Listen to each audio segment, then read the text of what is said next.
Hey, I'm Alex Radical from Board Game Co. And this past Sunday, I did a video about why I go all in on board games, on Kickstarters, non-Kickstarters, why I often get more content for a game than I reasonably need, or at least the reasons I have as to how I justify it, what my goals are, pursuits, all that aspect. Neither here nor there. You can watch that video. I'll link to it down below.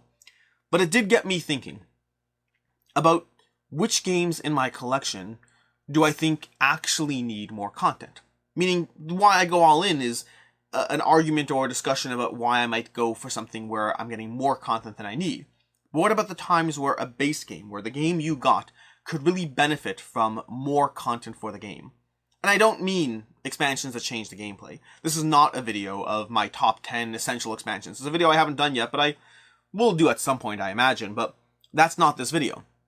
You see, there's two kinds of ways of expanding a game. There's horizontal and vertical expansions. And a vertical expansion is going to be the idea that you add content going upwards. You add rules, you add modifications, you add changes. When you have 7 Wonders, and then you add 7 Wonders leaders, you've introduced a new drafting phase to the game. When you have, I don't have any good examples offhand, when you have Blood Rage, and you add Blood Rage Mystics, or whatever it is, or Blood Rage Gods of Asgard, those are going to be vertical additions, vertical expansions that mix up and change the gameplay. But I'm talking about here the top 10 games in my collection that really need horizontal expansions. They need to drift outwards. They need to add more content, not more rules, but more content to the game. Now, sometimes it might inherently come with some more rules. We'll explain as we go through these things. But the idea being that sometimes a game comes with X, and then you want more for that. A great example that is not on this list would be Too Many Bones Undertow, which comes with 2 characters. I really think for the Too Many Bones universe, you need more than 2 characters to really enjoy and dive into it. Now, the reason it's not on this list is because Too Many Bones Undertow was technically the second standalone game. The original Too Many Bones, on the other hand, has a ton of content, and I'm not including that on this list because it has more than enough content. If you get the original base set of Too Many Bones, you're good. You don't need more content. You'll want more content because it's an amazing game, but you do not need more content. And so starting off this list, we have 10 games. 10 games that I think benefit strongly, whether they already have or just need it, benefit strongly from having additional content for the game. Horizontal expansions, mostly. And starting off, we're going to go with Everdell. And Everdell is a game, the reason I'm picking this one first is because Everdell is a game that I actually haven't played. Well, it's not true. I have played some of the expansions. But for a long time, I didn't play with the expansions, and I think I'd be very happy with Everdell for a long time, even without additional expansion content. You see, Everdell is going to be a worker placement, resource engine tableau building game where you place down your workers and then you're going to generate different resources. You're going to gather different cards that give you one-time benefits, cards that will trigger at different points in the season, cards that will generate more resources and build up an engine for you. It's a delightful puzzle. It has beautiful artwork, beautiful, like, simple world, simple to explain, easy to dive into, very rewarding in what it's doing. And yet the base game, the core combos in the base game, I think do get boring reasonably quickly. Not immediately, but if you're playing 5 to 10 games of Everdell, I think it really does benefit strongly from an expansion. Now, in my case, I've actually ended up playing the same base game again and again and again because I kept introducing Everdell to new players. And so it was a long time before I actually dove into expansions, not because I didn't personally want to, but because I kept teaching new players the game, and so I didn't dive into all the expansions, and I have all the expansions. It's a game that benefits strongly from having additional expansion content. And Everdell has both kinds of expansions. It has vertical expansions that will change up and mix up the gameplay. And then there's horizontal expansions. Some of the cards and additions you have from the game, you can literally just throw them into the game without barely teaching any rules, if much at all, and suddenly you have new card combinations. You see, Everdell relies heavily on those card combinations. Everdell is a game where you often have a specific dwelling, a specific residence, which will benefit from a free worker that can go in there. So the card combos and the way different cards chain together, the way they work together, the reliance that if I get this, I'll be able to get that later. Or if I get these, it'll play off of that. There's a ton of daisy chaining and card comboing in Everdell, and it does get fairly samey with the base game alone. And so it's number 10 on this list, not because I did much of an order for the rest of the list. I did barely any order. But it's number 10 because I think more so than anything else, this is the closest to standing on its own as a game that does not need more content, even though I want more content. Next up, we're going to go with the heaviest box on this list, which is going to be Dominion. Now, do not let the box fool you here. This is basically everything for Dominion. You may or may not have seen this in other videos I've done, but this is basically everything I have for Dominion. all the just chunks full of cards. I don't think I have the most recent 2 expansions. I stopped collecting at a certain point because there is a point, despite my video about why I go all in, there was a point where I was like, I don't need more content for Dominion. I have plenty of card sets that I'm not playing enough as it is. But I love Dominion. I think that should be evident from what I have here. Dominion is an excellent game, one that promises deck building in its purest form. It's the original game, I think it's the original game that brought deck building to the public's eye, so to speak, of not deck building like MTG deck building, Magic the Gathering, where you're building a deck on the side, but deck building within the mechanics of the game, within the construct that you're playing. You start with 10 cards, and then you develop it outwards, building more and more cards, and building your own engine as you play the game. And it's incredible. It's amazing. And I think the base set is not enough.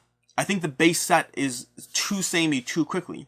Now, like Everdell, many of the expansions in Dominion do add a degree of vertical change to the game as well. They do add rules, they do add mechanics, but for the most part, pick any set that you have of Dominion. Pick, if you want to add Dominion Prosperity to Dominion, you're really adding 1 or 2 rules that have to be learnt, but for the most part, you can really just toss in the new cards and shift up the game, and you won't have to teach anyone anything. So I very much consider it a horizontal expansion, even though it comes with a minor amount of new rules. I think Dominion needs 2 sets to really stand on its own. Anything more than that at that point is just a question of, are you really playing Dominion that much, or do you, like me, just value the wide and vast amounts of variety that come the more content you have? But as far as a single base set, I think a single base set will leave you wanting as you play this game. 2 base sets, base set and a primary expansion, however you want to phrase it, I think then you'll have a ton of content for your Dominion experience, and it's a game that really does benefit and get better with more content for it. Next up, we're going to go with Valeria Card Kingdoms. Valeria Card Kingdoms, which is stuffed to the brim with all the cards that I could possibly have for everything in the Valeria universe. We have Flames and Frost, and we have Shadow Veil. No, Shadow Veil is the newest one. I don't have Shadow Veil yet. I have Crimson Seas, I don't know what I have. I have everything up until the latest expansion for this game. All the promos, all the stuff. Again, you don't need that much. But again, Valeria Card Kingdoms is a game where you're going to be taking these sets of cards and creating a little bit of a marketplace with those sets of cards. Different monsters you're facing off different villagers or various, I can't recall what they're called. Are they called villagers? The townsfolk, there's a different term for them. I believe such as citizens. The citizens of the game that are going to be in the middle, and you have different domains that you're trying to gather. And again, I think the base set of Valeria will get boring as you play it. I think a few games is good, but then once you start trying to try out different combinations of citizens, you'll find very quickly that you don't have as many combinations as you thought in the base set alone. Now, to be fair, as much as I want more content for this game, as much as I appreciate having more horizontal content to expand the world of Valeria, there is an argument to be made that the content they have really just comes down to different combinations of money, might, and gold that will, money, might, and magic that will all combine in ways that don't necessarily always feel different. But I think they feel different enough. I think having, again, an expansion or 2 for Valeria Card Kingdoms will really mix up your experience and add new life to this game. A game that is already solid, or a game is already fun. But like, Everdell before it, you'll get to a certain point with your plays where you're like, I've played this game, and I want more content for the game to breathe fresh air into it. Next up, which direction do we go here? Next up, let's go with the first of multiple Command games that make their way to this list. This is going to be Marvel United. And there are multiple Command games in my collection that made their way into this list. You see, there's a lot of Command games that stand on their own. Blood Rage is an excellent one. Cthulhu Death May Die, I think a single core set, not a single expansion content from any Kickstarter, extra anything. I think there's a lot of game to be had in a lot of Command games. I think a lot of the time you do not need any expansions to keep the game alive, to keep the game fresh. But in terms of the worst offender for any Command title that desperately needs more content, the base set of Marvel United is going to be that game. And I'm not even talking, again, I'm not talking about the changes in gameplay that you might have when you add, Thanos' Infinity Gauntlet to your mix. I'm literally just talking about more characters, more villains, more ways to mix up the experience. In the base game of Marvel United, depending on what expansions you have, depending on which version you got, you generally have around 8 or so characters, 8 or so heroes, and then 3 villains you're fighting off with. A few games in and you've already seen everything there is to see. A few games in and the various ways you can combine it aren't that great. But you add an expansion or 2. Throw in a set of, a bunch of spider villains or whatever it is, or anything really, whatever it is. Maybe you just got the Kickstarter version of the game. Maybe you got a few of the Kickstarter exclusive expansions. A few expansions to Marvel United really mix up the experience. A few expansions really breathe fresh life into what is admittedly a very shallow puzzle. a fun puzzle, a very fun puzzle. But there's not a lot of depth to Marvel United, at least not until you start moving vertically. At least until, once you start moving vertically in this game, then you'll have more things that will change up the experience. But as long as you're moving horizontally, there's not a lot of depth, but the variety is there. Every boss you fight against in Marvel United feels like a different game. The heroes don't feel as different, a little different, sure, but not as different. I mean, again, Loki for this Loki for this video works well here. But overall, I think this is a game Marvel United benefits a lot from just a small amount of additional content to the game. And speaking of Marvel, let's go ahead and grab Marvel Champions. See, Marvel Champions is another game where I think that having, and this is in a custom box for it, this is one of 2 boxes that I have for the game, but I think Marvel Champions benefits tremendously from having more content. That base set alone is not going to be enough. That base set is going to be just enough to give you a tantalizing tease of what the game can be, of what the game can offer.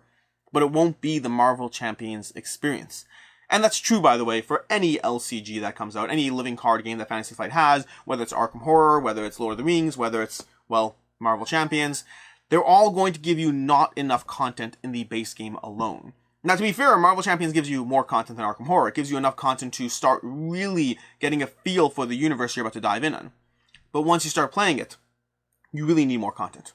You don't need as much content as I have. You don't need every single expansion. You don't need every single campaign. You don't need every single deck and hero and whatever it is. You only need a handful of extra content, a handful of extra packs to start mixing up your experience so you can start deck building, so you can start mixing and matching different heroes and villains off in ways that the core set alone will not let you do. But I think Marvel Champions, for all that you don't need this, I think you need the base set, maybe 1 small box expansion or big box expansion, maybe 3 or 4 booster packs. You need enough variety that there's an actual world to explore and not just a set of prefabricated decks for you to slowly get a taste for what it is. Marvel Champions is going to be another incredible game, a really solid game, a ton more depth than Marvel United, and a ton of fun in bringing you that IP to life. But it really needs more than the base set to shine. Next up, we have Nidavellir. Nidavellir is an incredible experience. I love Nidavellir. It's so much fun. It is so simple to teach. It is so simple to play. It's all about bidding to get the various combos you need, whether you want to get sets of cards that will be, well, rewarding you for having large sets. You want all the greens, all the purples, all the oranges, or do you want to start getting variety? Maybe variety is the key here because variety will get you all these special cards, and that's the key to where Nidavellir fails. You see, Nidavellir, to a large degree, whichever strategy you choose, will result in you having a degree of special cards, a degree of various cards you can add that give you different abilities, and those abilities get fairly boring fairly quickly. You see, every game in Nidavellir has access to those abilities. They're all literally up on a pedestal for you to choose from, and then as you choose them, you start locking in your strategy for the game, and those strategies start becoming pretty clear as you play through a few games. The fact that I'll go for this strategy or that strategy, it ends up being pretty boring, pretty mundane, because they're all available at all times. There's no order for the way the cards come out. There's no, random chance of which card is currently available to purchase. They're all available to purchase. And so it's a game that needs an expansion. And it has one, unfortunately. It has an expansion. It has the Nidavellir expansion, which is helpful and adds content to it. But I think Nidavellir is an excellent experience. And if you like it, I think you should immediately get Nidavellir as soon as you can to keep this game alive and fresh as long as you possibly can. Don't let it get stale on you. Add Nidavellir in as soon as you have 3 or 4 games under your belt, and you'll find that it adds and breathes a lot of life into the game. Next up, I'm trying to think where to go next. Let's go with Lost Ruins of Arnak, which is going to be the only game on this list to which I don't actually have the expansion content I so desperately crave. Lost Ruins of Arnak was one of my favorite games from 2020. It was actually not one of it. It was my favorite game. This is my favorite 2020 release in terms of games with the publisher, year published 2020. Lost Ruins of Arnak was my favorite game. Fun fact, Under Falling Skies, also by CGE, was my second favorite game. So CGE really had a knockout year in 2020 for me. But Lost Ruins of Arnak is going to give you a deck building worker placement experience. One that is a lot of fun to try the different strategies, to place your workers in different spots, to go for the different unlocks you can have, and then you tend to go through a lot of the cards very quickly in this game. This is a game where you see too many of the same cards in the game every single time you play it. Again, you don't need a vertical expansion. You don't need changes to the gameplay. I think the new expansion is giving you that, but that's not even what I need. I'll take it. By all means, I'll take it. But for me, what I want in Lost Ruins of Arnak isn't even that. It's just the idea that I want more cards. Sell me a pack of another 100 cards to mix up my experience, 40 artifacts, 60 regular cards, shuffle them in, so that I'm not constantly seeing the same cycles of cards again and again and again. Again, I welcome the actual changes to the gameplay. I welcome the actual adjustments to how the game is played out. But for me, I just want more variety, because this is a game that I keep playing. It's a game I keep enjoying, and more variety to Lost Ruins of Arnak is a welcome addition. More variety, more changes, more horizontal changes to the gameplay. And again, I'm looking, this is the only one on my list that I don't actually have the expansion content. I do want all of that. Next up, let's go with another command title. That's going to be Rum and Bones Second Tide. And this is a heavy box. Not as heavy as Dominion. This is something quite like, 4,000 cards in a box. Adds a lot of heft and weight. But Rum and Bones is going to be Command's second attempt at the Rum and Bones franchise. They had the original Rum and Bones, which was good, but not great. Had some problems. They cleaned up the problems. It was designed by Michael Chanel, who recently did Masters of the Universe for Clash of Eternia, for their latest Kickstarter. And Rum and Bones Second Tide was there was a second attempt at the Second Tide universe, and at the Rum and Bones universe, and it did so incredibly well. It gives you a skirmish game of jumping across from ship to ship, having powers and abilities, having a faction that you combine with heroes, all giving you a ton of gameplay, decks of cards for your faction, powers and abilities, and fun and tactical decisions left, right, and center in this game. And then the base game has 2 factions, and then 5 heroes on each side, and you pick 3 heroes every single game, so the amount of variety you have there, when you only have 2 factions, and 5 heroes of which you pick 3, that's not a lot of variability to your game. That's very, very little variability. 2 games of Rum and Bones is enough to see everything the game has to offer. 4 or 5 games, if you're really looking at how you can mix and match and combine, that's going to completely clear out all the variability you get from the base set. You need more expansions for Rum and Bones. Again, not a lot. A single core box, the Iron Inquisition, the Sons of Ragnarok, whatever expansions they have. A single, another large box expansion giving you new factions, as well as new heroes. And then maybe a handful of mercenaries that can be plugged and played into each individual faction. A single pack of mercenaries in a single large box expansion will do a ton in terms of breathing new life into Rum and Bones. I think Rum and Bones is incredible. I think it's an amazingly fun skirmish game, and one that I do not play enough. Absolutely, I do not play this game enough. It's a large to table, it takes time, and not a lot of people in my group know it. It's not that hard to teach, but if you don't play it a lot, it's a little harder to table. But it really needs a little bit in terms of expansions. Doesn't need a lot. I have everything. I have the entire second edition as well as the entire first edition and the upgrade kit that makes it all compatible, so that I will never experience 2 games of Rum and Bones that are remotely similar. But you don't need that. That's extra. That goes under the why I go all in category. That's a ton of promise of variability. You don't need that much. You just need a little bit. 1 expansion, 1 set of mercenaries, that should be enough for you. Next up, we have Merchant's Cove, which is struggling to move across the table. Merchant's Cove is going to be the next one over here. This is going to be by Final Frontier Games, and this one is a bit of a stretch, unfortunately. Now, what do I mean by that? I mean that Merchant's Cove, by its very nature, anything that you add horizontally to the game is also a vertical expansion. So what does it mean? Merchant's Cove is going to be a game which you're trying to build different potions and sell them to the various people who come to the piers. But each faction in the game is going to be a different puzzle as far as how you create or get those potions. Each faction inherently adds a new rule set as to how that faction is played. I think the core game of Merchant's Cove gets boring quickly. I think the core game doesn't give you enough variability in terms of each player takes a single faction, each faction produces things differently. In a single game, you've already sort of seen everything the game has to offer. Granted, you haven't played as every faction, so maybe you have 4 plays of it before the game is already starting to get a little boring, because now you've experienced the way the game plays from all sides, both seeing it and playing it for all different sides. But if you start mixing in the expansions, and fortunately the Kickstarter pledge had a core pledge that gave you all the expansions, so if you back this game on Kickstarter, you have all that. You have the Dragon Keeper, you have the Dragon Ranch, you have the Innkeeper, you have the Oracle, you have all these different additions that inherently they do add rules because of the nature of, well, each expansion playing by its own rule set. But for the most part, I consider it a horizontal expansion, even if it does add rules by its very nature. But I think Merchant's Cove is a game that needs that expansion content. I gave this game a 4 to 5, but if I were rating the core game alone, it would easily be a 3 out of 5. It wouldn't even be a question. The lack of variability in the core game makes it a good game. To me, the fun of Merchant's Cove is knowing the puzzle and then diving back in with a new light, with a new angle on it from when you tackle a new expansion, when you tackle a new faction, and when you weigh up this faction against that faction. Oh, last round the captain played well? Well, then fine, I'm going to take the Oracle on and see if I can beat the captain's score. two of us going head to head, playing different puzzles with the same game. I think you need the expansion content. You need some degree of different factions in the game to make Merchant's Cove a solid game that is continuously worth diving into. And then lastly on this list, we have another CMON title. This one of my favorite games of all time, and this is going to be Zombicide Black Plague. You see, I said already that Cthulhu Death May Die, which I like a lot. Cthulhu Death May Die is a game that I think is fine on its own. I do not think Cthulhu Death May Die needs more content. I think it's, I mean, I want the more content. I like having 40 investigators instead of, 8. But 8 investigators is still a decent degree of variety. And in fact, in Zombicide Black Plague, though, here's the problem you have. So here's a few problems. First of all, in Cthulhu Death May Die, you generally, max investigators usually have in a game is going to be 4. Generally, depending on the player count, you're going to be diving into the game with 3 or 4 investigators. So getting 8 means you're always picking from a larger pool. And then the game is inherently episodic driven, which means every episode brings a different mix of monsters, and you can mix in the elder ones.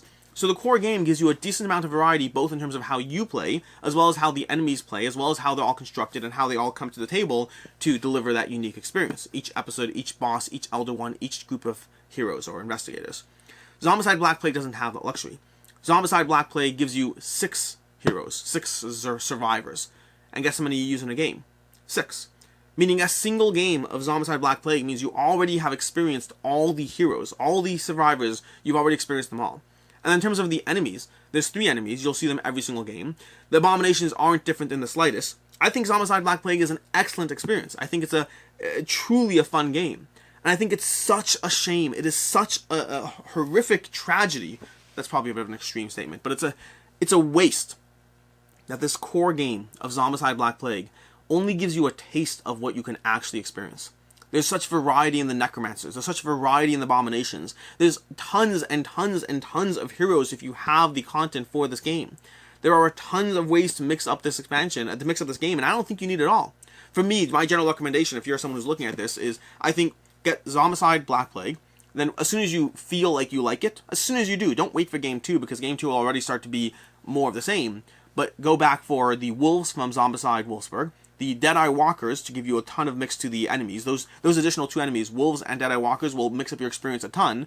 And then get 1 set of additional heroes and 1 set of abominations. That will mix up your experience. Now that does unfortunately double the cost of the game, or depending on if the Deadeye Walkers are in print or out of print at any given point, can even add more to it. But it will give you a much more diverse experience, an experience that does not repeat. Again, there's a ton of content for this game if you want to further expand upon it, but you don't need to go that far.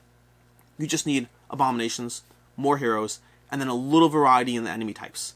And that should be enough. And also, it gives you 2 vault weapons. The base game gives you 2 vault weapons. Again, the lack of variety in the base game of what is an otherwise excellent game is astonishing. And CMON has 3 games on this list, like I said, right? They have Rum Bones, they have Zombicide Black Plague, and they have Marvel United. I have a lot of CMON games. Most of them I actually think are fine, but they still managed to end up with 3 of the 10 titles on this list. The list of whatever I end up calling it, top 10 games that need expansion content. Something like that. I'll figure out a title. But either way, that's going to be the list. We have 3 CMON games, we have a LCG, we have a Lost Ruins of Arnak, Everdell, Merchant's Cove, Valeria Card Kingdoms, Nidavellir, and Dominion are all games in my collection that I think are incredible. I think they're solid. I recommend checking them out. And some of them will have a little bit more legs than others. I think Dominion and Everdell in particular are good games that will last you a little bit longer because they do have inherent expansion, inherent variability to them. But the more you play them, the more I think you do need some additional content for those games. Until next time, I'm Alex Radcliffe from Board Game Co. And I hope you enjoyed this video. Until next time, I'm Alex Radcliffe from Board Game Co. I hope you enjoyed this video. And as always, have a good one.